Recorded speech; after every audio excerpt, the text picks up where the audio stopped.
The notice was pinned to the board in the servants' kitchen, its ink stark and unforgiving. Most of the rules were ordinary. No talking in the main hall after 10, a new schedule for the drawing room. But the final line stood apart, set off beneath a hard dark stroke. Under no circumstances is any member of the household staff to approach, touch, or call Mr. Hart's dog. Violation will result in immediate dismissal. Tessa Brennan read it twice, her hands still cracked from the morning's cleaning chemicals. She could feel the other workers' eyes on her back, something between pity and quiet satisfaction. Everyone knew who the rule was for. Not for the cook, who paled whenever the beast padded past. Not for the young houseboy, who held his breath each time that massive ash-gray head appeared in a doorway. It was for her, the 27-year-old woman with chestnut hair, pinned neatly back and quiet gray eyes, the only soul in the estate that vicious animal would come near. Bruno was a giant Italian mastiff, nearly 130 pounds of fur the color of cold ashes, with eyes as dark as a moonless night. He'd belonged to Caroline, the master's younger sister, and since her death 6 months earlier, the dog had become a ghost haunting the Abernathy estate. He wouldn't eat, obeyed no one, and growled at everyone who passed.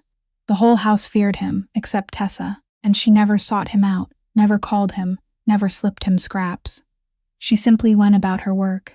Yet every time she knelt to scrub a floor, that enormous creature would find her and lie down at her feet like a loyal sentry, and it unsettled the entire household, because the name Tessa Brennan was only half the truth. She hadn't come for the meager wages of a maid, but for her father, a gentle veterinarian who died in an accident no one believed was an accident, after borrowing from men the law could never touch. She'd come for the younger brother lying in a hospital, waiting for a new heart, and for a truth buried somewhere behind these cold walls. And the man who owned this house, Wesley Hart, 34, his black hair touched with silver at the temples, his dark brown eyes that had never truly looked at her, was the one who held the key to both her past and her future. The only question left was what the dog had seen in her that the whole world had been too blind to see.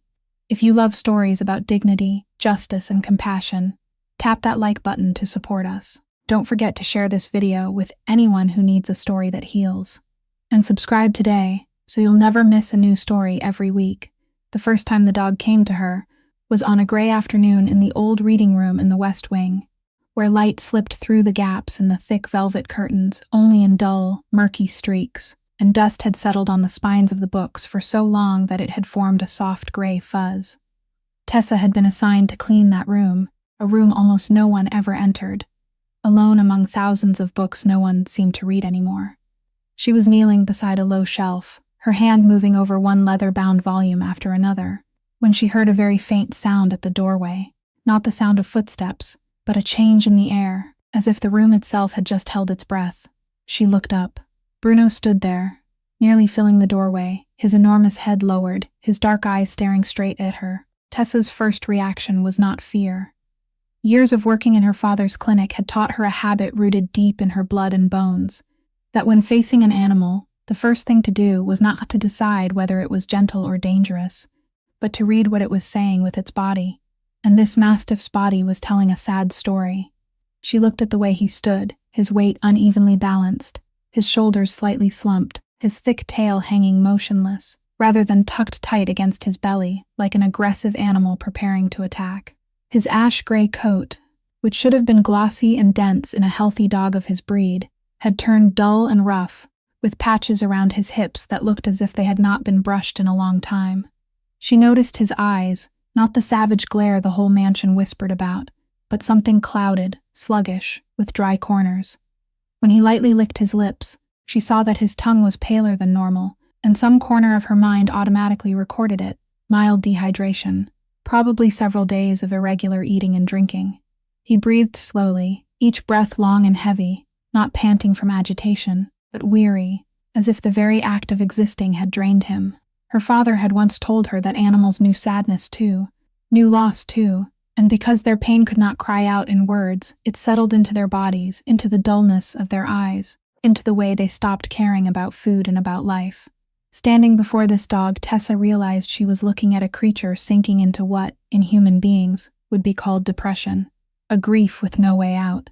She did not call him. She did not hold out her hand, nor did she make the sweet, coaxing sounds people often used with dogs. Professional instinct told her that an animal wounded like this needed its distance respected, needed to be given a choice rather than forced. So she only did what she had been doing. She turned back to the books, wiping each leather spine with calm, steady motions, as if there were not a beast of nearly 60 kilos in the room watching her every move. She heard his claws touch the wooden floor softly. One step, then two, slow and hesitant. She did not turn her head. His breathing came closer, and she could feel the warmth radiating from that huge body beside her, along with the distinct scent of a large dog that had not been bathed in a long while. Then, with a very soft sigh, almost a groan, the mastiff lowered himself down. He did not collapse like an exhausted animal giving way, but folded each long limb slowly and with control, until that whole ash-gray body lay right at her feet, his heavy head resting on his front paws, his dark eyes looking up at her from below. Tessa's hand stopped for a moment. Her heart gave a strange beat, not from fear, but from something she would not allow herself to name. She knew she was not allowed to touch him, knew very well that these walls had eyes and ears. So she only sat still among the smell of dust and leather, letting the lonely animal keep watch at her feet, and quietly continued her work while outside. The gray evening slowly faded behind the curtained windows. After that afternoon in the reading room, the gray mastiff no longer left her side, and that very thing changed Tessa's place inside the enormous mansion in a way no one had expected. Mrs. Voss, the silver-haired housekeeper with lips as thin as a knife-line, watched everything with mounting displeasure, because wherever the dog went, whispers followed, and she could not bear the sight of an animal belonging to the dead quietly shadowing a newly arrived maid. But instead of dismissing Tessa, something she did not yet have a reason to do, Mrs. Voss chose to move her to the east wing, the cold and nearly abandoned row of rooms at the farthest side of the house, where few people went and even fewer wished to go. In name, it was a mild punishment, pushing her to the edge, separating her from the other servants, letting the dog drag her into a desolate corner where she would be out of sight. But to Tessa, it was a gift she did not dare let show on her face, because the east wing was where Caroline's room was located, the room of the master's dead sister. The woman Tessa had so far known only through the cautious whispers of the servants. The room had been kept almost untouched, as if no one in the whole house had been brave enough to lay a hand on it. A small museum of grief covered in dust. Tessa was ordered to clean it, to wipe and dust, but not to move anything, and every time she entered, she felt as though she were walking through someone else's still warm memory. Bruno always followed her to the threshold, then stopped there and sat down, refusing to step inside, his dark eyes watching her work with a strange vigilance, as if he too were guarding something in that room. Tessa worked carefully, wiping each picture frame, each book cover, and while her hand moved along a low bookshelf near the window, her fingers touched something caught behind the row of books, a stiff piece of paper. She pulled it out. It was a business card, its edges slightly yellowed, printed with the name of a real estate investment company that sounded polished and harmless. Tessa might have put it back and moved on, if not for the small embossed mark in the lower corner, a symbol of an anchor enclosed inside a circle. Her whole body suddenly went rigid. She had seen that exact symbol once before, printed in the corner of the loan document her father had signed during the final months of his life, the document she found in a drawer after he died, the document with cruel terms that had tightened around her family's throat, until there was nothing left to tighten. The same sinister emblem, the same invisible hand standing behind the refined disguise of a real estate company. Tessa stood still in the room of the dead young woman, the business card trembling faintly in her hand, and a flood of questions came crashing over her all at once until she nearly felt dizzy. Why was a business card from the very organization that had destroyed her family hidden behind a row of books in Caroline Hart's room? Why had it been tucked into such a concealed place as if it had been hidden on purpose, instead of left lying on a table like some accidental scrap of paper? And if Caroline had kept it, then what had the master's sister known about that masked company, and was her death truly the innocent passing people still claimed it was? Tessa heard her own heart pounding in her chest, and at the doorway, Bruno suddenly rose to his feet, a very low growl rumbling in his throat, not directed at her, but toward the hallway behind him, as if someone were drawing near. She quickly slipped the business card into the fold of her apron, pressing it close to her body, then bent down and pretended to wipe the floor, her heart beating like a war drum, while heavy footsteps echoed from the end of the long, shadowed hallway. Coming closer and closer, the footsteps echoing down the end of the East Wing hallway that afternoon did not belong to Mrs. Voss, but to Wesley Hart himself, though Tessa had no way of knowing it. He walked with measured, heavy strides before coming to a halt just a few steps from Caroline's bedroom door, where he then stood silently in the darkness of the long corridor, watching his sister's dog sit guard at the threshold like a gray stone statue. It had been many months since Wesley had stepped into this East Wing, because every tile here carried Caroline's shadow, and he was the kind of man who chose to bury pain beneath layer after layer of work, rather than let it lie exposed in the light. But the night before, his security chief, a quiet man named Holt, had placed on his desk a brief report about the new maid, the one Caroline's dog had attached himself to in such an unusual way. In Wesley's world, no coincidence was harmless, and a stranger suddenly winning the trust of the animal no one in the mansion could touch was enough to make his instincts rise in warning. He had lived too long among people wearing masks, had seen too many slip into another person's house beneath the cloak of gentleness, so the first name that came to his mind was Gideon Cross. That man had been the thorn in his side for years, the one who had always hungered for the stretch of coastal territory controlled by the Hart family, the one patient enough and ruthless enough to plant someone deep inside the mansion and wait for months. A young woman, quiet, unnoticed, applying for work as a maid with letters of recommendation clean to the point of suspicion. That was exactly the kind of piece Gideon would use. Wesley had handled threats like that before, with cold decisiveness, a quiet investigation, a one-way ticket out of the city, and the suspect would vanish from his life before causing harm. He should have done exactly that with this girl named Tessa Brennan. But one thing stopped him. One small thing so minor it made him angry with himself for letting it hold him back, and that was Bruno. Wesley knew that dog better than anyone, knew that from the day Caroline died, he had become a closed-off creature full of resentment, growling even at the person who fed him, biting the gardener who had once tried to comfort him, avoiding Wesley himself as if, somewhere deep inside, he blamed him for his mistress's absence. That dog trusted no one. Caroline had once told him, on some afternoon far in the past when Bruno was still a clumsy puppy, that he had a sense human beings had lost, that he could smell what was in a person's heart and tell the false from the honest more accurately than anyone. At the time, Wesley had only laughed it off, treating it as the naive sentiment of his kind-hearted sister, and yet now, standing in the dark hallway, watching that suspicious and angry animal sit gently on guard at the threshold of the dead woman's room simply to stay near a strange maid, he felt Caroline's old words return to haunt him. If Bruno truly could smell lies, then would he really allow one of Gideon Cross's agents to come that close? Would he really lie at the feet of a traitor the way he would beside a friend? That contradiction stayed Wesley's hand. He was a man used to making quick and cold decisions, but this time an instinct older than caution whispered to him to wait, to look more closely before striking. He decided he would not purge the girl yet. He would watch. He would let Holt dig more deeply into her background, and he himself would see what his sister's dog had seen that he had not. And when he turned on his heel, silently withdrawing into the darkness as he had come, Bruno lightly turned his head to look in the direction he had gone, his dark eyes shining with something that, if it had belonged to a person, might have been called judgment. A few days later, the notice forbidding contact with the dog was posted on the kitchen bulletin board, and Tessa understood that Mrs. Voss had tightened the circle around her one more notch, turning the strange bond between her and Bruno into a public offense that could push her out through the mansion gates at any moment. That morning, rain was falling, not a violent downpour, but the cold, lingering drizzle of the coast, the kind that soaked through clothing and seeped into the bones, and Tessa was ordered outside to scrub the stone steps before the main entrance, a task that in weather like this was no different from punishment. She knelt on the wet stone, her knees numb from the cold, her already cracked hands aching to the marrow each time she dipped them into the bucket of icy soapy water, and she worked in silence, her head lowered, each stroke of the brush as steady as a machine.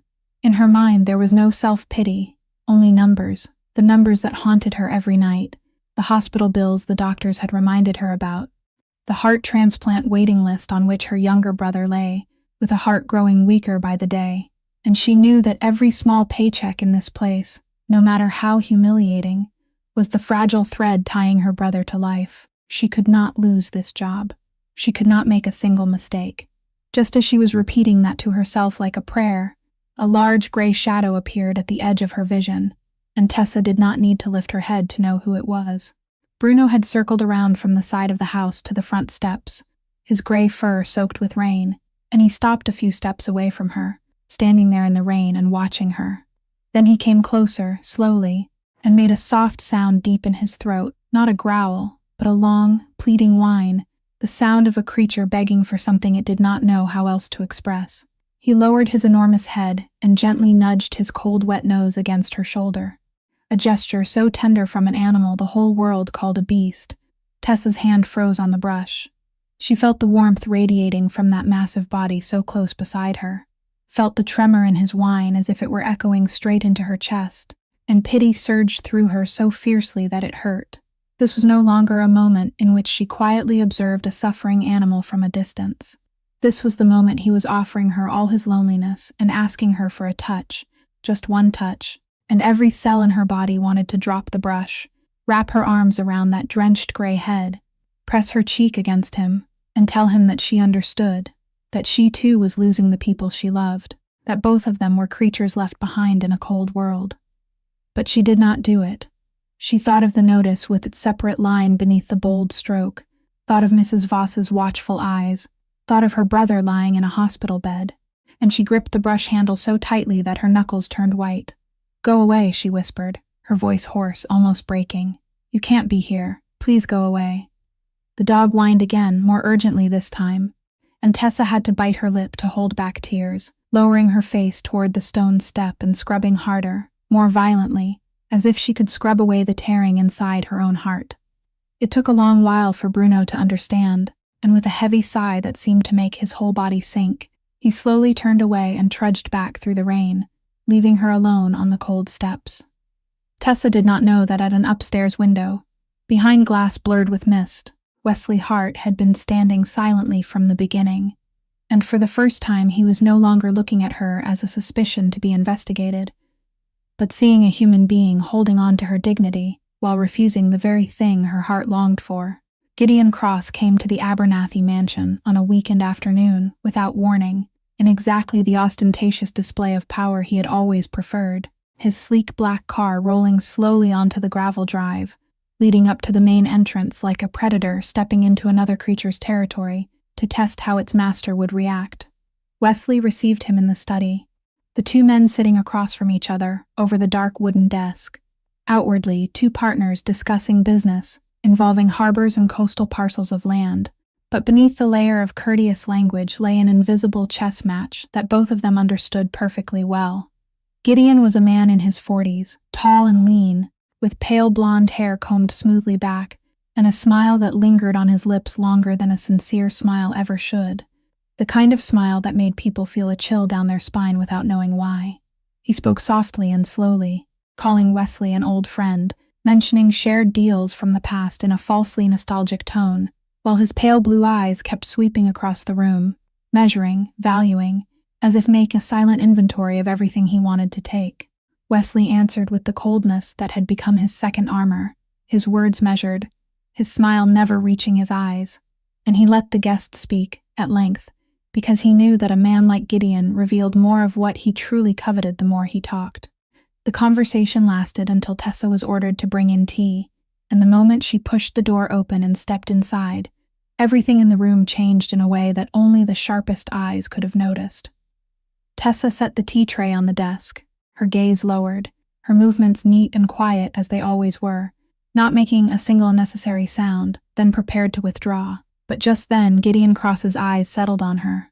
It was not the brief, indifferent glance people gave to servants, but a focused look, lingering one beat, then another, his pale blue eyes narrowing slightly, as if trying to search for something in his memory, as if this girl's face had brushed against some thread he had long forgotten. The smile on his lips stiffened for the briefest instant, then smoothed itself back into place as before. "A new girl," he said lightly, his eyes still following Tessa's back as she retreated toward the door. Her face seemed strangely familiar. Wesley did not answer at once. He had watched that entire moment with a concentration that showed nothing on the outside, and what he had just seen disrupted the calculations inside his mind. If Tessa Brennan were truly an agent planted by Gideon, then why would he look at her the way one looked at a stranger stirring a vague memory, rather than a piece of his own? His reaction was not the recognition of an accomplice, but a mixture of curiosity and caution, the kind of caution belonging to a man who had just glimpsed a shadow reminding him of something he had once wanted to bury. Wesley only answered vaguely that she was new staff, then skillfully steered the conversation elsewhere. But inside him, his suspicion of Tessa trembled for the first time. This girl was not Gideon's.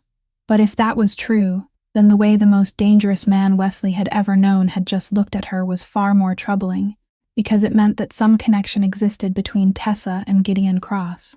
A connection perhaps even she knew nothing about, an invisible thread tying her to a dark past, and when Gideon left, his eyes lingering one last time on the doorway through which Tessa had passed, Wesley knew he had just witnessed the beginning of something dangerous quietly taking shape. Mrs. Eleanor Hart, Wesley's mother, spent most of her time at the family's northern retreat, but from time to time she still returned to the Abernethy mansion like a passing breeze, carrying a rare trace of warmth into those cold walls. And on this return, only a few days after Gideon Cross's visit, she summoned the new maid to her private sitting room. Tessa entered with an anxious heart, because a summons from the old mistress of the house usually promised nothing good for someone at the very bottom of the servant's order. But what she found was entirely different from what she had feared. Mrs. Eleanor's was a woman well past 60, her back still straight, her silver hair pinned up with noble grace, and her dark brown eyes exactly like her son's, except that in those eyes there still remained a warmth Wesley had lost long ago. She told Tessa to sit down, a gesture no one in this house had ever offered her, then poured her a cup of tea with her own hands, as though Tessa were a guest and not a servant. "I hear my daughter's dog allows you near him," she began, her voice calm yet sharp, while her eyes never left Tessa's face. "That Bruno. From the day Caroline died, he hasn't let anyone close. He even bit the person caring for him, and yet he lies at your feet. Tell me, what did you do to earn his trust?" Tessa answered softly that she had done nothing at all, that she had only done her work and the dog had come to her on his own, and Mrs. Eleanor nodded slowly, as though that answer revealed far more than the girl had actually said. That very afternoon, Wesley entered his mother's room to ask about something and came upon the sight of his mother speaking warmly with the maid he still suspected, and the flicker of discomfort on his face did not escape Mrs. Eleanor's eyes. After Tessa withdrew, she turned to her son, and her voice was no longer as gentle as it had been when she spoke to the girl. "That notice posted downstairs in the kitchen was your idea, wasn't it?" she asked directly, "forbidding people to go near the dog, threatening to dismiss anyone who touches him." Wesley replied that it was Mrs. Voss's doing, that the dog was a nuisance and had to be controlled, but Mrs. Eleanor cut him off with a shake of her head. "You're confusing control with cruelty, Wesley," she said. "That animal is slowly dying of loneliness. He lost Caroline, and now you are ordering him to be sealed inside his own grief, forbidding him from reaching for the only living creature who makes him still want to live. You lock yourself in your study, bury yourself in ledgers and deals, and you think that is strength, but you and that dog are no different from each other. Both of you are turning into ghosts wandering through this house." Wesley fell silent, his jaw tightening, because those words touched a place inside him he did not want anyone to reach. Mrs. Eleanor stepped closer, placed her thin hand on her son's arm, and lowered her voice. "Have you ever asked yourself why Bruno chose that girl?" she said. "Caroline used to say that animals possess an ancient intuition we humans have long forgotten, a way of recognizing pure devotion without a single word. That animal has recognized a kindred spirit that this whole house is blind to. Perhaps instead of posting notices to drive the girl away, you should ask yourself why your sister's dog trusts her so much." She withdrew her hand and returned to her teacup, leaving the question suspended in the room like a seed just planted in the barren soil of his heart. And when Wesley left his mother's room that afternoon, he could not drive from his mind the image of Bruno standing dynamic yet vulnerable beside the girl in the rain, nor the question he himself was beginning to long for an answer to, who that quiet girl truly was. Mrs. Eleanor's question pushed Wesley toward a decision he should have made from the very beginning. And the next morning he called Holt into the study and ordered him to dig down to the roots of the girl named Tessa Brennan. Not only the recommendation letters on paper, but everything behind that name, her family, her past, the real reason she had come knocking at the mansion's door. Holt was a man who worked quickly and silently, and only 3 days later he placed a thin file on Wesley's desk, then withdrew without a word, leaving his master alone with the pages. Wesley opened it with the mindset of a man used to reading reports on enemies, but the more he read, the tighter his fingers clenched around the edge of the paper. Tessa Brennan, daughter of a veterinarian named Daniel Brennan, a man who had once run a small clinic in a coastal town not far from here, a gentleman beloved by his neighbors, a man who had spent his life treating the animals of poor people without much concern for profit or loss. Then the clinic fell into debt, and to save it, to avoid closing the place he had built over a lifetime, he borrowed money from a real estate investment company with an elegant name and the distinctive circular anchor logo in the corner of the contract. Wesley stared at that line, and a cold sensation began spreading from the back of his neck down his spine, because he knew far too well whom that mark belonged to. It was one of his own organization's shell companies, one of countless polite masks created to hide the loan sharking operation he had long ago handed over to subordinates to manage, a smooth machine that devoured desperate people whose faces he had never bothered to see. The file went on. Interest bred more interest until the debt swelled into a number impossible to repay. Then came threats, visits, and finally Daniel Brennan died in a car accident on a rainy night along a deserted stretch of road, a death the police ruled as misfortune, though none of his family believed it was so. His wife had died before him. 2 children were left behind, a daughter and a son with congenital heart disease waiting on a transplant list, the family property seized clean, the father's honor smeared by whispers of debt and ruin. Wesley set the file down on the desk, and for the first time in many years, he felt his hands tremble. The quiet girl scrubbing the steps in the rain, the girl his sister's dog had chosen to trust, the girl he had intended to purge like a threat, turned out to be the daughter of a man his own organization had driven toward death. She had come here, into the very den of the people who had destroyed her family, bowing her head to scrub the floors for the very walls that sheltered the guilty, and she had done it because she was searching for the truth, searching for justice for her father, searching for some way to save her younger brother, who was barely holding on to life. That desperate courage left him stunned, but what tormented him more deeply than anything was the realization that he himself was part of the machine that had caused it all.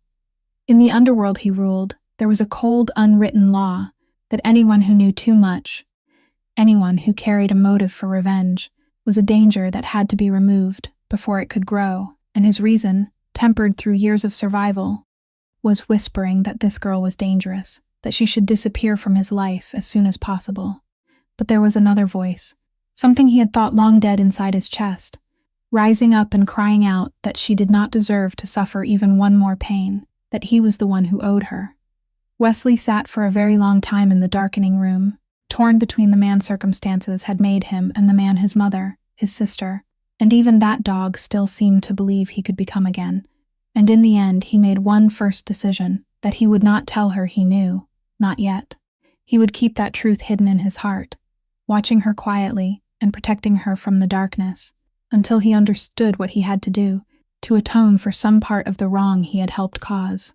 The business card with the anchor mark haunted Tessa for many days, because she knew it could not be a coincidence, and each time she was sent to clean the East Wing, she made use of every scarce minute alone in Caroline's room to search for more, feeling behind rows of books, beneath drawer bottoms, inside cracks where dust had settled in layers, with the fragile hope that the dead young woman had left behind more than a single piece of paper.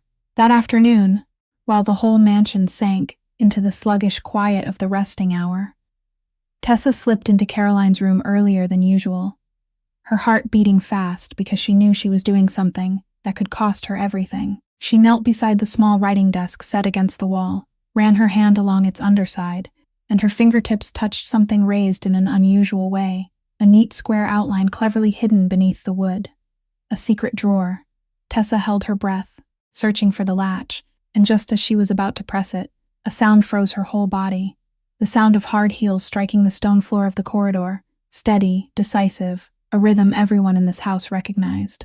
Mrs. Voss, the housekeeper, was coming toward the east wing, and there was no reason for her to appear in this deserted place at this hour, unless she was making her rounds to catch someone in the act. Tessa looked around in panic. There was nowhere to hide in time, no way to retreat without rushing straight into the hallway, where the footsteps were drawing closer, and she knew that if Mrs. Voss found her rummaging through the dead woman's desk, everything would end right here. Her job, her hope of saving her brother, and the truth about her father would be buried forever. The footsteps had come very close to the door, only a few steps away, and Tessa closed her eyes for one desperate instant. Then, from somewhere at the far end of the hallway, came a deep and violent bark, Bruno's bark, striking the stone walls and echoing back in sounds that made the hair rise on the back of the neck. Mrs. Voss's shoes stopped. The dog barked again, this time with low, threatening growls rolling beneath it, and Tessa heard the housekeeper's voice rise in irritation and a trace of fear she tried to hide. "You beast! What are you doing here? Move away." Through the narrow gap of the door, Tessa saw the hulking four-legged protector blocking the passage, standing like a wall in the middle of the corridor, the fur along his neck raised, completely cutting off Mrs. Voss's path toward Caroline's room, and each time the woman tried to step forward, he advanced one step, lowering his head, letting a growl sound in his throat that forced her to retreat. He did not attack. He only blocked her way, steady and immovable, driving Mrs. Voss slowly back toward the stairs, forcing the housekeeper to give up in helpless anger, cursing the animal and swearing she would have him chained. Only when the sound of Mrs. Voss's shoes had faded away and disappeared downstairs did Tessa dare breathe out. Her whole body trembling, cold sweat breaking across her forehead, she hurriedly closed the secret drawer before she had even had the chance to open it, pushed it back into place, then slipped out of the room. At the head of the hallway, Bruno had turned back, walking with calm composure as though nothing had happened, and he came to her side, lifting his dark eyes to look at her. Tessa knelt before him, and this time she could no longer hold herself back. She whispered to him with a choked voice, "You just saved me, do you know that?" The dog only gave a slight wag of his tail, then pressed his head against her shoulder as if answering, and in that moment, Tessa suddenly understood something that sent a chill down her spine, that Bruno had not only come to her because he was lonely, but seemed to be protecting something inside this room, a secret his former mistress had left behind, as if he knew exactly what she was searching for, and was determined to stand guard until she found it. The next morning was one of those rare mornings when the mansion seemed to grow quiet. Mrs. Voss had gone down into town on some errand, and Tessa took advantage of that stretch of stillness to clean the glass windows in the back courtyard, with Bruno lying stretched out on the sun-warmed brick steps beside her. In that rare peaceful moment, she saw the dog soften, his body extended beneath the pale early winter sunlight, his eyes half closed, and Tessa worked while speaking to him softly as if he understood every word, telling him about her younger brother, about the animals she had once cared for in her father's clinic, and Bruno listened in the way only animals can, without judgment, without demands, simply being present. It had been a very long time since Tessa had known a morning that felt so light, and she almost allowed herself to believe that everything might still be all right. But that peace shattered in the afternoon, when Mrs. Voss returned with her anger still smoldering from the day before, when the dog had blocked her path. The housekeeper ordered the gardener to drag Bruno out of the house and chain him in the empty yard behind the mansion, claiming that he had become dangerous and needed to be taught proper manners, even though the weather had turned cold and the wind blowing in from the sea carried a biting chill. Tessa had no right to interfere.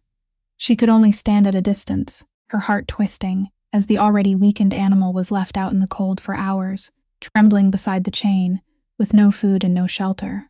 By the time dusk began to fall and someone went out to unfasten the chain, Bruno was so exhausted that he staggered, dragging himself back into the house on shaking legs. Tessa was cleaning the great hall when she saw him appear at the end of the corridor, and in that very instant, her professional instinct rang out in alarm, because his gait was no longer the ordinary weariness she had seen before, but something unnaturally unsteady. His head hanging low, his hind legs buckling, and then forcing themselves up again with painful effort. She dropped the rag and sprang to her feet, and just then Bruno lurched a few more steps before collapsing in the middle of the hall, his massive weakened frame falling sideways onto the cold stone floor, panting hard, his eyes rolling back. A frightened cry burst from a maid passing by. Then came the frantic sound of running feet, and several servants gathered at the entrance of the hall. Some panicked, some too terrified to go near the beast they had feared for so long, even while he lay helpless on the floor. Someone rushed to call Mrs. Voss, someone else ran to inform the master, and in the middle of that chaos, no one knew what to do for the animal convulsing in spasms on the stone. Tessa stood there, her heart tightening, and inside her, a fierce struggle flared in a single instant, because she knew very well that the moment she rushed forward, the moment she revealed that she knew what to do, the disguise she had worked so hard to preserve for months would vanish like smoke. All her plans, all her caution would collapse, and with them the job that kept her younger brother alive. But Bruno was dying right before her eyes, the lonely creature who had blocked the hallway to save her, who had lain at her feet like her only friend in this cold house, and every second that passed carried him closer to death. Tessa looked down at the dog shaking in waves, then lifted her eyes to the servants standing frozen with fear, and she understood that none of them would save him. And in that moment, something inside her stronger than fear, stronger than caution won. Tessa rushed forward and dropped to her knees beside Bruno, and in the moment her hands touched that massive, trembling body. The quiet girl who had spent all this time lowering her head to scrub floors disappeared, giving way to someone entirely different, someone shaped deep into the bone by years of training in her father's clinic. She pressed her palm against the dog's chest to check his heartbeat, leaned close to listen to his breathing, lifted his eyelids to examine his eyes, and those movements were so quick, clean, and decisive that no one in the hall could still recognize her as the new maid they had always looked down on. She began giving orders, her voice ringing clear and full of authority, the authority of someone who knew exactly what she was doing. "Bring me warm water and a thick blanket, quickly, and get me some honey or sugar from the kitchen if there is any." The servants standing frozen stared at one another in shock, and then, as if swept along by that irresistible command, several of them hurried away. Tessa understood at once that the dog was fading from exhaustion and cold, his body temperature dropping dangerously after hours of being exposed to the sea wind, while his body was already hollowed out by days of refusing food, and she knew that if she did not raise his temperature and blood sugar immediately, he would not survive. She tore off her own coat and covered the dog's body with it while waiting for the blanket to arrive, her hands rubbing firmly along him to stimulate circulation, her mouth never stopping as she whispered words of reassurance to him. "Hold on, you have to hold on, I'm here now." When the blanket and warm water were brought, she wrapped the dog tightly, then dipped her finger in a little honey and rubbed it onto his gums, the fastest way to get sugar into the body of an animal too weak to swallow, and she did all of it with absolute calm, her hands not trembling, her eyes fixed on every smallest reaction from the animal. The entire hall sank into a strange silence, the servants standing in a circle, holding their breath as they watched, no one daring to say a word, because the scene before them was almost impossible to believe. The girl they had considered the lowest person in the house was controlling the whole situation with a skill even a doctor would have respected. And then, after long, tense minutes that felt endless, Bruno's breathing began to even out. The tremors came less often, and he stirred faintly, lifting his heavy head a little before setting it back down, this time with the movement of life rather than the twitch of dying. Tessa let out a breath, her shoulders sagging with relief, and only then, when the danger had retreated, did she suddenly become aware of the silence surrounding her. Only then did she lift her head and meet all the eyes fixed on her. But among all those faces, there was only one that made her heart seem to stop. Wesley Hart stood at the foot of the staircase. No one knew when he had arrived or how much he had witnessed, and he was looking at her with an expression she had never seen on him before. Not the distant coldness of a master toward a servant, not suspicion or scrutiny, but naked astonishment, an intense attention as if he were seeing her for the first time in his life. The whole space seemed to shrink until only the two of them, and the dog lying between them, remained. And Tessa knew that the curtain she had worked so hard to keep drawn for all these months had just fallen in front of the most dangerous man in this house, that there was no longer any way for her to return to being an invisible maid.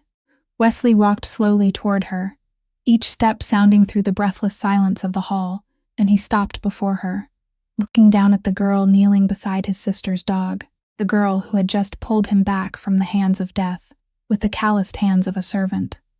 He looked at her for a long time, and when he spoke, his voice was low, quiet, and filled with 1,000 suppressed questions. Only 3 words that made the whole hall seem to hold its breath along with him. "Who are you?"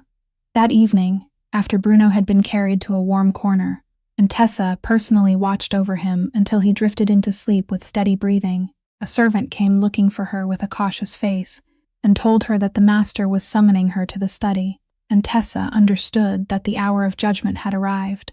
She followed the servant through the long, cold hallways, and strangely, her heart was not panicked the way she had imagined it would be, only filled with the weary calm of someone who had accepted that the worst thing would have to come sooner or later. Wesley's study was lit by only one lamp, its yellow glow spreading in a small circle over the dark wooden desk, while most of the room remained sunk in shadow, and he was standing with his back to the door, looking out into the black night beyond the window. When the door closed behind Tessa, he turned around, and in that dim light his face appeared with sharp edges, his dark brown eyes fixed on her without blinking. He did not invite her to sit. For a long while the two of them only stood there in silence, and Tessa felt the weight of that gaze pressing down on her, a gaze trying to read through her, stripping away each layer of disguise to reach the true core beneath. She did not look away. She lifted her head and looked straight back at him, her ash-gray eyes so calm that even she was surprised by it. "You are not an ordinary maid," Wesley finally said, his voice low and slow. "An ordinary maid does not save an animal with the methods of a veterinarian, does not give orders in that hall as if she has done it 1,000 times before. You hid this." Tessa knew this was the moment when many others would kneel, would beg, would embroider some tragic story in the hope of keeping their place. But there was something in her that would not allow her to do that. One last dignity that life had not managed to steal from her, even after taking nearly everything else. She did not lower her head.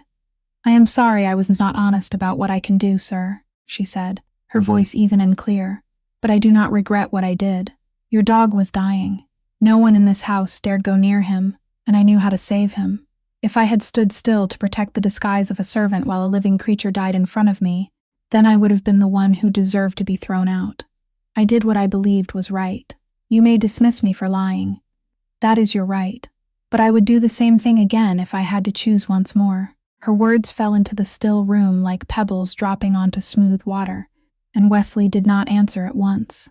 He looked at her, and this time there was no longer the suspicion of a hunter studying prey in his eyes, but something far more complicated, a mixture of astonishment, curiosity, and a deep hidden ache she could not read, because he already knew who she was, already knew the sorrowful story behind the Brennan name, already knew that his own organization had been the one to push her father toward death. And now, hearing her stand upright in the dark room and speak of what was right with courage that did not tremble, he felt himself torn between the truth he was hiding and the unwilling admiration growing inside him. He wanted to tell her that he understood, that he knew everything, but he could not yet, because saying it now would only frighten her into running, or push her into a circle of danger he himself did not yet know how to break. So he remained silent a little longer, then at last spoke in a voice softer than she expected. "You will not be dismissed. The dog needs you." And perhaps he stopped, his eyes lingering on her face for a moment, not only the dog. Then he turned away, signaling for her to leave, while Tessa stood there with her heart pounding from a feeling she could not name, a feeling that was both relief and the beginning of a danger greater than anything she had ever faced. A few days after that incident, when Bruno had recovered enough to trail after her everywhere again, Tessa returned to Caroline's room with a new determination, because now she had been allowed to stay, and she did not know how much time she had left before that fragile luck ran out. This time, on a quiet afternoon with Bruno keeping watch at the threshold, she knelt beside the writing desk, found again the latch she had been forced to abandon before, and after a while of feeling around, there came a soft click, and the secret drawer sprang open.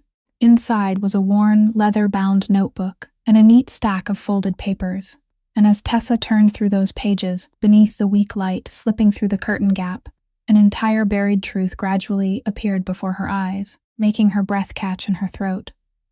Caroline Hart was not only the kind-hearted younger sister who loved animals, as everyone still described her. She had once managed the books, had been the accountant holding the family's numbers in her hands, a position that had given her access to the very core of the financial machine operated by the Hart organization. And from that position, Caroline had slowly discovered something she should never have known. The notebook pages were covered with her small, neat handwriting, line after line, entry after entry, exposing the way Gideon Cross, through shell companies bearing the anchor symbol, had quietly manipulated the organization's lending operations, pushing interest rates to brutal levels aimed at the most desperate people, then siphoning the enormous difference into his own pockets, while hiding it even from Wesley. Caroline had followed each thread, checked each number against another, and written it all down, meticulously and patiently, building a silent indictment against that powerful and ruthless man. Among the names of the victims she had recorded in careful handwriting, Tessa tremblingly recognized her father's name, Daniel Brennan, alongside the figures of the loan, the inhuman interest that had tightened around her family's throat. Caroline had known about her father. Caroline had known about all the people like her father.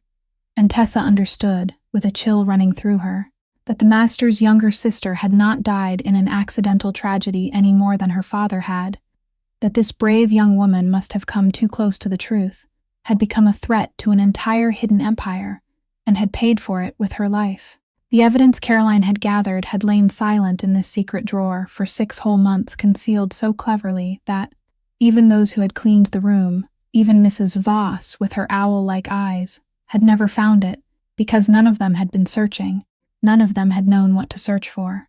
Only Tessa, who had come here with a wounded heart and a burning purpose, who had traced every centimeter of the room with the eyes of someone searching for justice, had managed to find it. And as she sat there in the dusty room, holding the notebook of a dead woman she had never met, a strange sense of kinship rose inside her, because she and Caroline, though they had never known each other, were 2 women walking the same road, both daring to face evil in order to protect the helpless, both carrying within themselves a kind of honesty that refused to bend.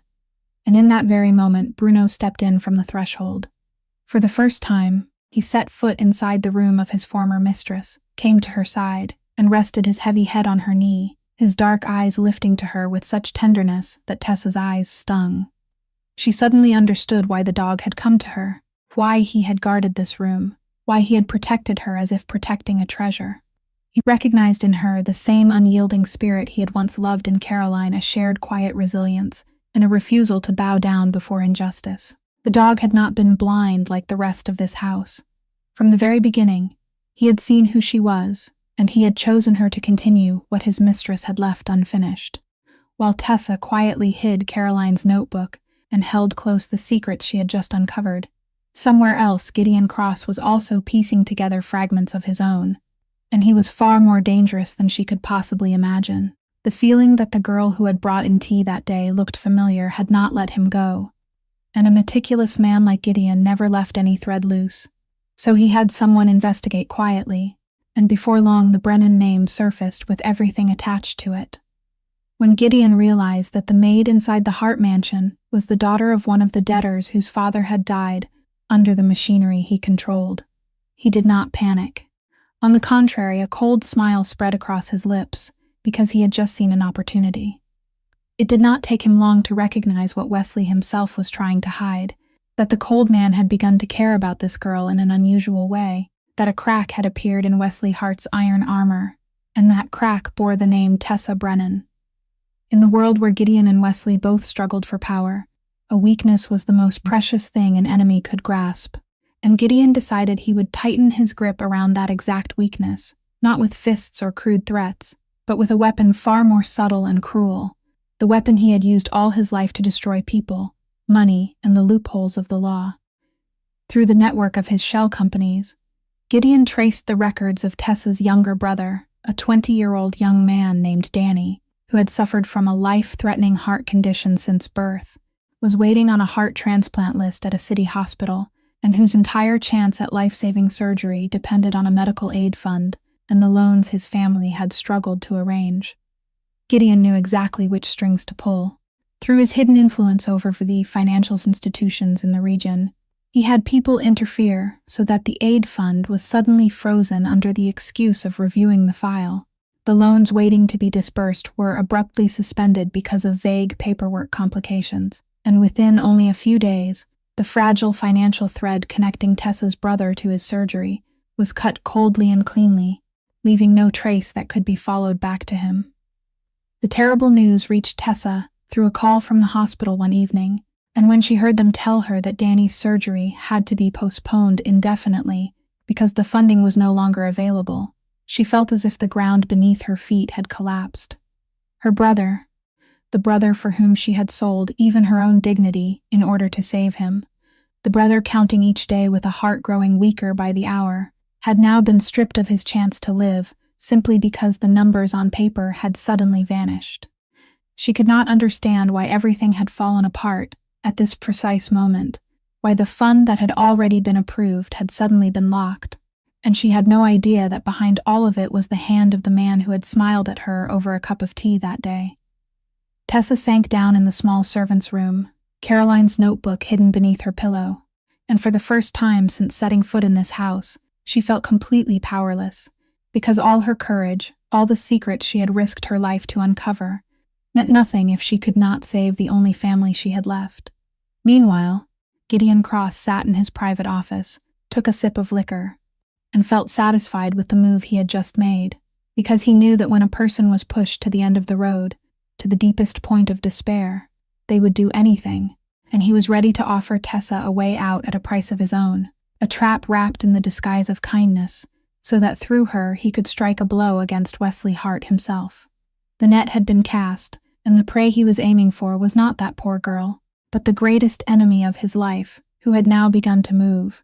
Wesley received the news that the medical fund had been frozen before Tessa even had time to understand what was happening, because Holt was still quietly watching every movement connected to her, under Wesley's orders. And the moment the man placed the report on his desk about Danny Brennan's surgery being postponed because of suspicious financial complications, Wesley immediately recognized whose hand was behind it. This was exactly the kind of blow Gideon Cross would strike, subtle, cold, aimed at the softest place without leaving a trace, and the fact that he had acted meant he knew about Tessa, knew she was Wesley's weakness, and was using her as a piece to corner him. Wesley understood that he could no longer remain in the shadows and protect her from there. The time had come for him to step into the light, even if that meant facing her, and the truth he had kept hidden for so long. He summoned Tessa's, and this time, when she entered the familiar study, she was no longer the calm, dignified young woman from their last encounter, but someone who had just received the news that her brother might not survive, her eyes red from sleepless nights, yet her back still straight, and in that worn-down appearance, there was a new hardness, the hardness of someone who had nothing left to lose. Wesley looked at her for a long time, then decided to take off the mask. "I know who you are, Tessa Brennan," he said, his voice steady and each word clear. "I know your father was Daniel Brennan, a veterinarian. I know he borrowed money and died in an accident you do not believe was an accident. And I know you came here not to clean my house, but to find the truth." Those words struck Tessa like lightning. She stepped back, her face turning white, all the careful disguise she had maintained for so long collapsing in a single sentence, and her first reaction was instinctive fear, because the man standing before her was the master of the very world that had killed her father. But then, from within that fear, something else rose up, stronger, and Tessa realized she was too tired of lowering her head, too tired of being afraid. She did not sink to her knees, did not beg for mercy as he might have expected. Instead, she lifted her head high, and this time her voice no longer carried the guarded defensiveness of their earlier conversation, but became sharp and demanding. "Then you also know that your organization is the one that killed my father," she said, each word trembling with restrained emotion but not weakness. "I do not need your pity, Mr. Hart. Your pity did not save my father, and it will not save my brother. What I need is the truth.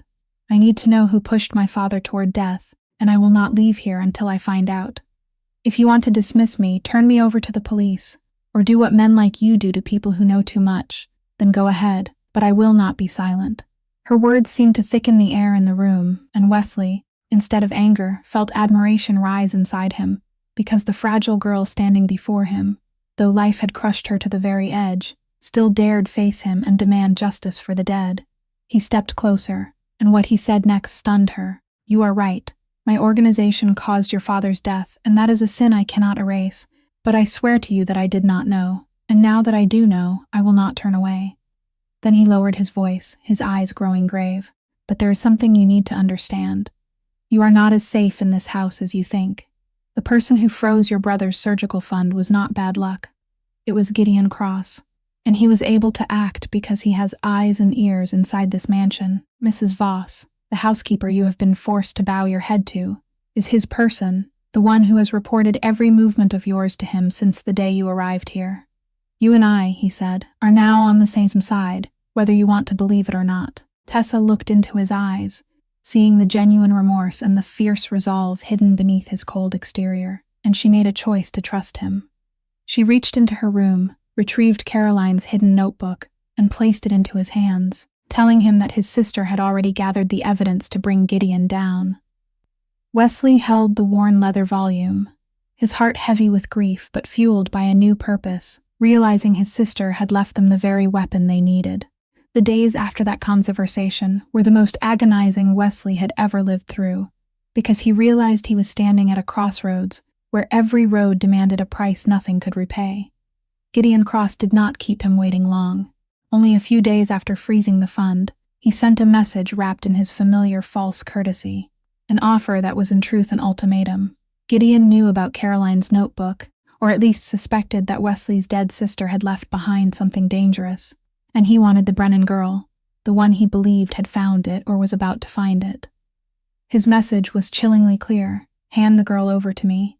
Let me deal with her in my own way, and in return I will withdraw my hand from her brother's case. The surgical fund will be reopened, and there will be peace between us again." That was the way the underworld worked. The unwritten law Wesley had lived by all his life, that one small piece could be sacrificed to preserve the larger board, that the life of someone powerless meant nothing compared with the stability of an entire empire. If he handed Tessa over to Gideon, everything would return to the way it had been. His territory would be safe, costly wars would be avoided, and more importantly, in some cruel way, her brother would live, because Gideon would keep his word and reopen the fund. The cold reason that had been tempered in him through so many years whispered that this was the wise choice, that feeling was a luxury a man in his position was not allowed to have, that he had made far crueler decisions than this for the survival of the organization.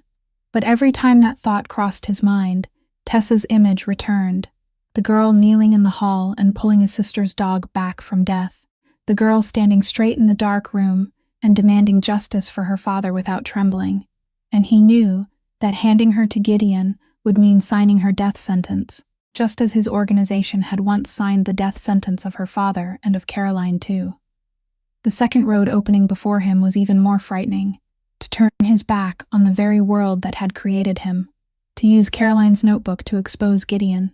To bring to light the rot that man had hidden, and in the process expose the sins of Wesley's own organization as well, an act that anyone in his world would call unforgivable betrayal. Walking that road meant he would lose the power his family had built over generations, lose his safety, lose the position that made people fear and respect him, and turn himself into the target of everyone who had once been an ally. But it was also the only road that led to true justice. Justice for Caroline, the sister who had died because she dared face evil, justice for Tessa's father, and for countless nameless people who had been crushed by his machine, and perhaps justice for his own soul too, the thing he had lost long ago beneath layer after layer of cold armor. Wesley sat in his study through one long sleepless night, his sister's notebook open before him, Caroline's neat handwriting, seeming to look back at him and wait, and in memory he heard his mother's words echoing, that he was turning into a ghost just like that dog, that Bruno had seen what the whole house was too blind to see. He thought of Caroline, of her smile, of the innocent faith she had once carried that her brother was a good man hidden beneath a hard shell. And when the first light of dawn shone through the window, casting a silver-gray glow across his exhausted face, Wesley Hart finally made his decision, a decision he knew would burn down everything he had once been, but also the first decision in his life that made him feel like a whole human being. He would not hand her over. He would fight, and he would fight on the side of what was right, even if it cost him everything. Wesley did not act rashly, because he understood that confronting a man like Gideon Cross with haste would only lead to defeat. So he prepared his move coldly and meticulously over many days, building 2 lines of attack to strike the man at the same time. The first was aimed at the very underworld to which both of them belonged, because Wesley knew that in his world, power did not lie in guns and bullets, but in trust and alliances, and Caroline's notebook was the weapon that could shatter all of that for Gideon. His sister's careful notes exposed the way Gideon had quietly siphoned off the difference from their shared lending operations, deceiving and stealing from the very partners and allies inside the organization, embezzling enormous sums that should have been divided by agreement. Wesley had copies of that evidence made and quietly placed in the hands of powerful figures in their world, people who had once trusted and supported Gideon, and when they saw for themselves that he had betrayed and robbed them for years, their fury spread like fire meeting oil. In only a few days, the alliances Gideon had worked so hard to build began to crack and then collapse. His allies turned their backs. Those who had once respected and feared him now looked at him as a traitor, and the hidden empire he had believed untouchable suddenly shook down to its roots. The second attack was more subtle and reached farther, because Wesley understood that bringing Gideon down within their own circle was not enough to claim justice for victims like Tessa's father. So he selected part of the files from the notebook, concrete evidence of illegal loan sharking, of shell companies bearing the incriminating anchor insignia, and secretly passed them to the proper investigators, arranged carefully so the spear of the law would point straight at Gideon without harming the things Wesley still needed to protect. It was a dangerous gamble for him as well, but Wesley had accepted the price. When Gideon realized the ground beneath his feet was collapsing and understood who had stood behind it, he could no longer keep his usual false composure, and in his desperation, he came to the Hart Mansion one final time, no longer as a courteous guest, but as a beast driven into a corner. He stormed in, faced Wesley in the great hall, and the exchange between the 2 men who had been rivals for years rose into a tense struggle. Gideon, in his desperate rage, lunged toward Tessa just as she appeared at the head of the hall, as if he meant to seize her as his last hostage, his final card to bargain for survival. But he never managed to touch her. From the darkness at the foot of the staircase, the fearless Italian mastiff shot out like an arrow. Bruno stood directly in front of Tessa, lowering his body, the fur along his neck raised, and from deep in his throat came a low, powerful growl that rolled through the hall, a warning that could not have been clearer. Gideon stopped short. The animal stood between him and the girl like an unshakable living wall, his dark eyes pinned to him, and in that moment, the man who had made so many people tremble suddenly had to step back before the gaze of a dog. Wesley used that moment to move forward, placing himself between Gideon and the 2 living beings he had chosen to protect, his voice cold as ice as he told the man that everything was over, that his allies had turned their backs, that the authorities were on their way, and that there was no road left for him to escape. Gideon looked around, looked at the man who had once been his rival now standing firm before him, looked at the dog still growling in his path, looked at the girl he had believed was a weakness, but who had turned out to be the very thing that brought down his fortress, and for the first time in his life, the arrogance on his face dissolved, giving way to the panic of a man who had lost. When the sirens of the authorities echoed from beyond the gate and hurried footsteps entered the house, Gideon Cross understood that the empire he had built from lies and cruelty had just collapsed at his feet, not because of a bullet, but because of the truth a dead young woman had patiently written down, and a living young woman had bravely gone searching for. Gideon Cross's collapse came as quickly as the way he had once destroyed so many lives, except this time, he was the one standing at the bottom of the tragedy he himself had created, abandoned by his allies, stripped of the power and influence that had once made the entire coastal region wary of him, and now under investigation by the authorities with undeniable evidence of loan sharking and countless other crimes. That man lost everything in only a few weeks. The hidden empire built from lies crumbled into dust, and the shell companies bearing the deceptive trademark were exposed one after another beneath the light. But what mattered most to Tessa was not the punishment handed down to Gideon. but the truth about her father finally being brought into the open. Through Caroline's notebooks and the reopened files, it was confirmed that Daniel Brennan had been the victim of a cruel financial trap, that the rumors smearing him with debt and desperation had only been a curtain hiding the real crime, and that his death on that rainy night had never been the accidental misfortune people had claimed it was. Her father's honor, stained for 2 long years, was finally returned clean, and for the first time since the day he died, Tessa could speak his name with her head held high. Mrs. Voss did not escape judgment either. When everything came to light, the housekeeper's role as an inside agent was fully exposed. Every time she had passed information to Gideon, every time she had helped push Tessa into desperate circumstances, every silent scheme she had carried out to protect the man who had paid for her loyalty. Wesley summoned her to the great hall, the very place where for months she had stood with the posture of someone holding the power of life and death within the small world of the servants. And this time, he spoke to her in a voice that was cold, but carried no hatred, only the finality of a man who had at last seen everything clearly. He told her that he knew it all, that there was no longer any place for her in this house, and that she had to leave that very day. Mrs. Voss, the woman who had once been so rigid and full of authority, now stood there with a pale face. All her pride collapsed, and she was escorted out through the mansion gates without a single farewell, carrying with her the disgrace of someone who had sold her conscience. As for Wesley, the price he paid for his choice was not small.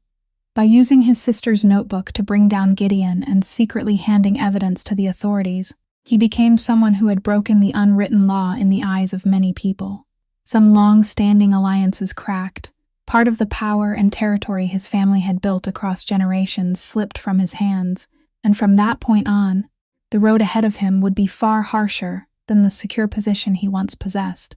Yet strangely, as he stood inside the study, now emptied of the heavy shadow of secrets, Wesley did not feel that he had lost anything. On the contrary, he felt a relief he had not tasted in a very long time. He had traded power to reclaim something he had thought was buried forever beneath layer after layer of cold armor, the ability to look into a mirror without feeling disgust for himself.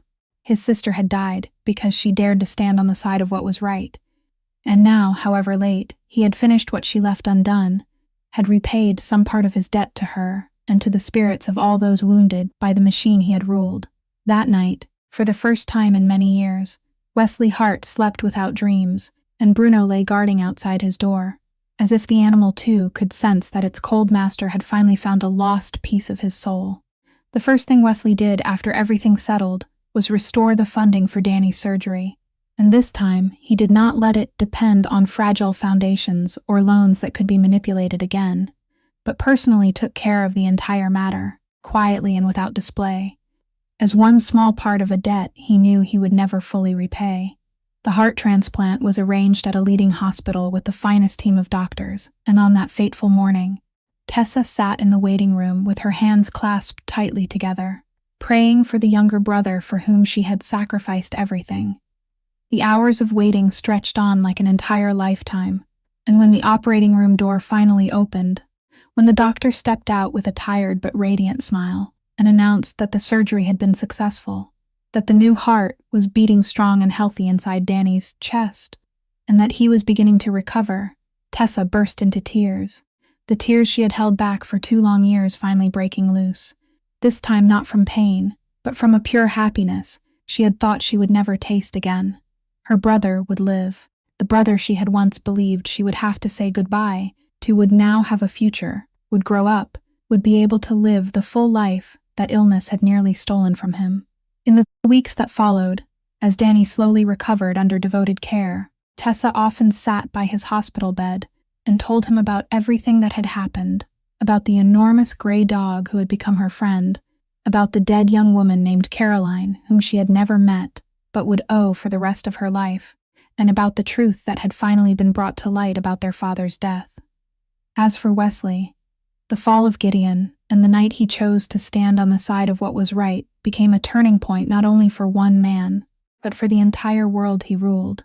He began a task that others in his circle called madness, quietly and firmly pulling his organization out of loan sharking, the cruel machine that had devoured so many innocent people like Tessa's father, and had killed his own sister when she dared expose it. He dissolved the shell companies, erased the inhuman debts weighing down desperate families, and redirected his resources toward cleaner forms of business, even if that meant smaller profits and diminished power. Each of those decisions was a brick he laid down to build what he believed was Caroline's true legacy, not a notebook recording crimes, but a living act of atonement, a promise that her death would not be meaningless. He often visited his sister's old room in the East Wing, the room whose windows were now thrown open to let sunlight pour in, instead of being covered by curtains like a tomb, and sometimes he stood there for a long while, silently speaking to the dead in his mind, telling her about what he was doing, as if seeking both her forgiveness and her blessing. The honor of the Brennan family was also fully restored when the truth about the financial trap that had killed Daniel Brennan was officially recognized. The filthy rumors about him were washed clean, and the name of the gentle veterinarian who had devoted himself to the animals of the poor was returned to the respect it deserved. Tessa also received back the property her family had once been unjustly stripped of, but strangely, that money no longer felt like the most important thing to her, because she had come to understand that what she had truly been searching for when she stepped into that cold house was not wealth, but truth, justice, and dignity for the people she loved. And all of those things, at last she had won back. 6 months passed, and the Abernathy mansion had changed so much that those who had once known it would hardly have recognized it. The cold, mournful atmosphere that had once covered every corner had melted away, yielding to a new and gentle warmth, and in one corner of the rear grounds, where an abandoned row of outbuildings had once stood, there now rose a small and lovely veterinary clinic with bright windows and a simple wooden sign carved with the Brennan family name. It was the gift Wesley had quietly prepared for Tessa, not with flowery words, but through action. He had the place restored, equipped it with everything needed, and then one morning, he simply placed the key in her hand and told her that she deserved to continue the work her father had left unfinished. Tessa was no longer the silent maid who lowered her head to scrub floors, but had returned to being herself, a woman devoted to animals, and her small clinic soon became a place visited by the people of the region, people who brought in all kinds of sick creatures and went home with gratitude for the young doctor with gentle hands and a heart that understood the pain of both human beings and animals. Her younger brother, Danny, after the surgery, recovered in a miraculous way, and now often came to help his sister at the clinic, color returning to his face, his laughter ringing through the grounds like a sound that healed old wounds. But perhaps the most remarkable change was in Bruno, the animal who had once been a melancholic shadow dragging himself through cold hallways, refusing food, growling at the whole world, had now come fully back to life, his coat smooth and glossy again, his body strong and full of vitality, his steps lively and joyful, as if he had finally cast off the weight of grief that had pressed down on him for so long. He followed Tessa everywhere, lying guard at the clinic threshold while she worked, running across the grass with Danny, and whenever Wesley appeared, he no longer avoided him as before, but wagged his tail in welcome, as if the animal too understood that his cold master had become a different man. Between Wesley and Tessa, a quiet affection began to bloom, not rushed, not loud, but slow and deep, just like the nature of both of them. It was built from small things, from afternoons when he came by the clinic, with the excuse of visiting Bruno but stayed for hours talking with her, from the books he left on her work table without saying a word, from the quiet dinners where he pulled out a chair for her and listened to her tell him about her day, with an attention he had never given anyone else. They rarely spoke of grand things, but in the silences between them, there was always something warm and full of understanding, a harmony between two souls that had carried deep wounds and had walked through darkness together. Sometimes, in the fading light of evening, they walked together along the coastal path with Bruno trotting ahead, and they moved side by side in silence, their shoulders almost touching, needing no words to fill the space between them. Mrs. Eleanor, whenever she returned for a visit, looked at the two of them with the knowing smile of a mother who had seen early what her own son still did not dare name, and she often teased Tessa that Caroline's dog was truly an excellent matchmaker. The whole mansion, once a place that imprisoned pain and secrets, had become a true home, and at the heart of that change was a girl who had stepped inside with a broken heart and a false name, a girl who had brought light into the darkest places without even knowing it. On a late autumn afternoon, when golden sunlight spread like honey over the trees across the grounds, and the wind from the sea blew in cool and clean, Wesley came to Tessa's small clinic, but this time he did not use the excuse of visiting Bruno as he always had. He stood at the doorway for a while, watching her carefully bandage an injured kitten, and in his eyes there was something different, a tenderness mixed with a rare trace of hesitation in a man who had long been used to decisions of iron. When Tessa finished and looked up, he stepped forward, and instead of speaking in his usual indirect way, he quietly placed a small object in her hands. It was a picture frame, and inside was an old photograph of Caroline holding Bruno when he was still a puppy, both of them smiling brightly beneath the sun. "My sister used to believe this dog could see what was in a person's heart," Wesley said, his voice low and soft. "For a long time I thought it was just a fantasy, but now I understand. He saw you from the very first day, when I and this whole house were still blind. He knew who you were before I was able to realize that you were the best thing that had ever stepped into my life." Tessa stood still, her heart beating quickly, and Wesley took her hand, those hands once calloused from scrubbing floors now healed again.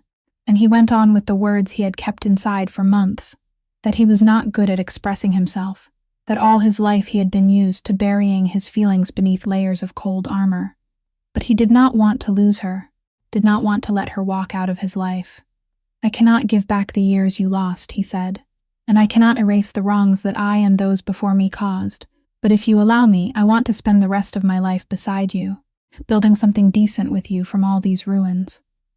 Tessa looked into those dark brown eyes, the eyes that had never truly seen her on the day she first stepped into this house, now looking at her with all the sincerity of a man who had learned how to love, and she did not need to think any longer, because her heart had known the answer for a very long time.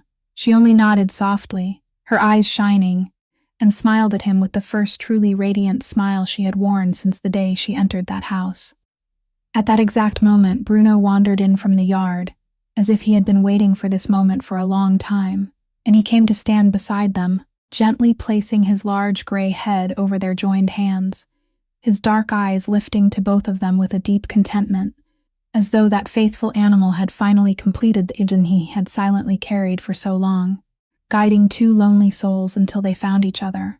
And in that room filled with afternoon light, the silence that had once covered the Abernathy mansion like a curse was finally broken, not by loud laughter or flowery vows, but by a quiet and enduring love, nurtured by courage, truth, and compassion, a love that had been patiently searched for and deserved to be found. The story of Tessa and Wesley reminds us that a person's dignity does not lie in status or wealth, but in honesty and kindness even in the darkest circumstances. That sometimes it is the smallest living beings who can see the goodness in our souls when the whole world has turned away, and that no one, no matter how far they have lost their way, is beyond returning to what is right if they are brave enough to choose it.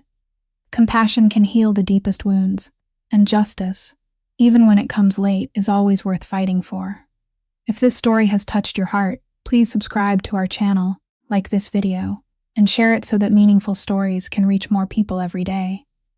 How do you feel about the story of Tessa, Wesley, and the loyal dog Bruno?